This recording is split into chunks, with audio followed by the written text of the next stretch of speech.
ঈশ্বরের বিশ্রাম ও সৃষ্টি পূর্ণতার শিক্ষা। আদিপুস্তক অধ্যায় 2 1 থেকে 14 পদ। আদিপুস্তক 2 অধ্যায় 1 থেকে 3 পদের আলোকে আমরা দেখতে পাই ঈশ্বর আকাশ, পৃথিবী ও তাদের মধ্যে থাকা সবকিছু সৃষ্টি করার কাজ তিনি শেষ করেছিলেন। তিনি এই কাজ 6 দিন বসে তিনি করেছিলেন এবং এই 6 দিনে সৃষ্টির কাজ শেষ করার পরে 7ম দিনে তিনি আর কোনো কাজ করলেন না, তিনি বিশ্রাম নিলেন। এই কারণে ঈশ্বর 7ম দিনটিকে আশীর্বাদ করলেন এবং অন্য দিনগুলোর থেকে আলাদা করলেন, কারণ এই দিনে তিনি সৃষ্টির কাজ থেকে বিরতি নিয়েছিলেন। এটি আমাদের জন্য খুবই গুরুত্বপূর্ণ একটি বিষয় যে তিনি 7ম দিনে সমস্ত সৃষ্টির কাজ ছেড়ে বা শেষ করে তিনি বিশ্রাম নিয়েছিলেন। আমরা যদি সামনের দিকে এগিয়ে যাই তাহলে 4র্থ থেকে 6ষ্ঠ পদে আমরা দেখতে পাবো যেখানে বলা হয়েছে যে ঈশ্বর পৃথিবীকে নিয়মিতভাবে জল ও উদ্ভিদের মাধ্যমে জীবন দিয়েছিলেন।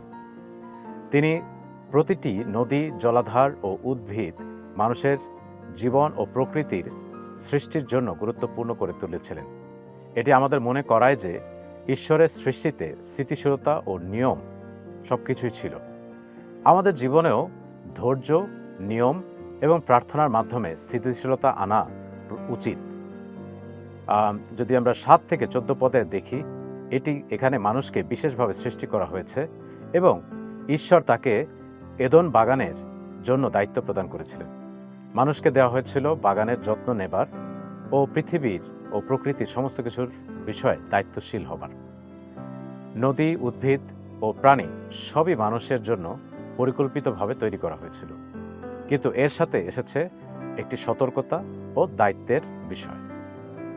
এই অংশ আমাদের স্মরণ করায় যে ঈশ্বরের সৃষ্টিতে বিশ্রাম, পরিকল্পনা ও দায়িত্বের মাধ্যমে একটা ভারসাম্য রয়েছে।